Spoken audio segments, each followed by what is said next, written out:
I never knew that the city, with all its bright lights and endless promises, could swallow me whole. My name is AMAKA, and this is my story.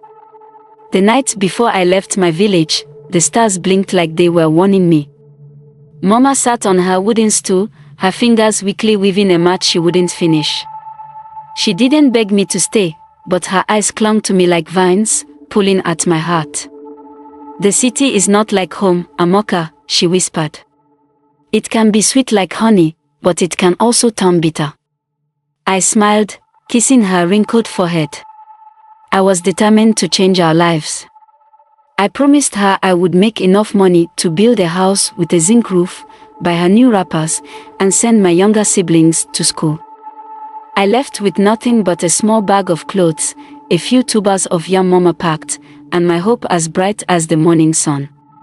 The journey to the city was long, the bus cramped and smelling of sweat and stale bread.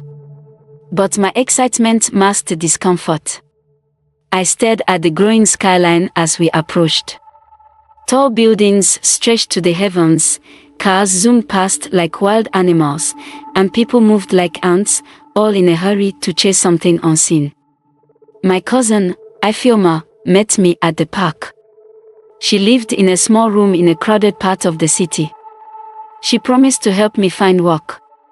At first, life was tough, but my spirit remained unbroken. I sold fruit at a busy junction, calling out to strangers with a smile, my voice echoing through the chaos.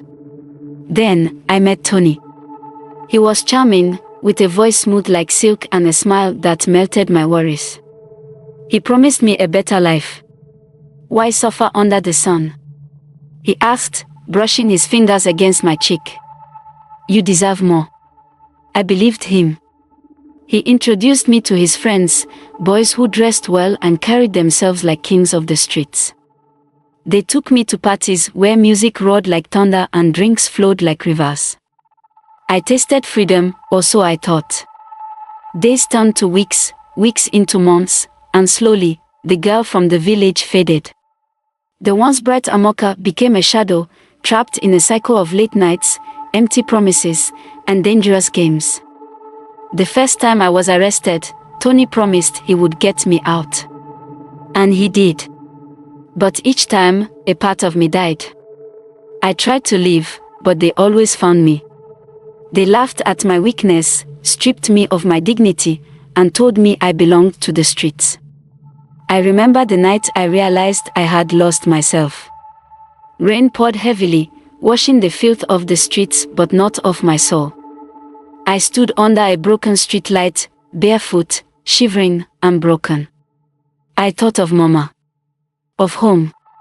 Of the village where the stars still blinked, where the air smelled of roasted corn and burning firewood. Where my name meant something. I wanted to go back, but I didn't know how. So, here I am, telling you my story. Maybe as a warning. Maybe in hopes that someone like me will read it and turn back before it's too late. If I had a second chance, I would listen to Mama's words. I would hold tight to my values and remember that not all that glitters is gold. I would find honest work, no matter how small, and build my life step by step. To anyone with dreams of the city, know this: the city can be beautiful, but it has sharp teeth.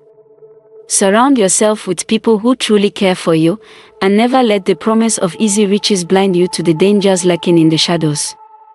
If you lose yourself, the way back can be harder than you imagine.